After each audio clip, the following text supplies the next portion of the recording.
Today we're making the squared meals from Landscape with Invisible Hand. The movie is out today and it's about aliens and they manufacture everything for humans, including their food, so I recreated their squared meals. Potato, sliced thinly. Throw in some beef fat and season with salt. You're all gonna love Landscape with Invisible Hand. As you can see, it inspired me to make their food. And we fry. Nice, it looks just like the movie. Some white caviar. Cut a whole onion, celery, a carrot, and some garlic. Short ribs, season with salt. Tear them off, remove them. All your veggies go in. Tomato paste.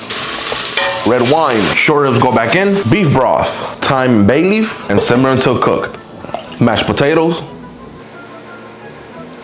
Melted butter, sugar, eggs, vanilla, oil, cocoa powder, flour, and a pinch of salt. Lastly, some chocolate chips. Now bake at 325 degrees.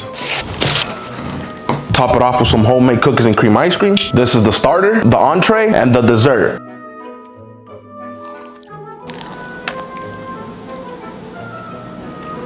Which one of these would you try? I love the movie for its unique approach to an alien invasion and how we can coexist with each other. It's out now, so make sure you secure your tickets today.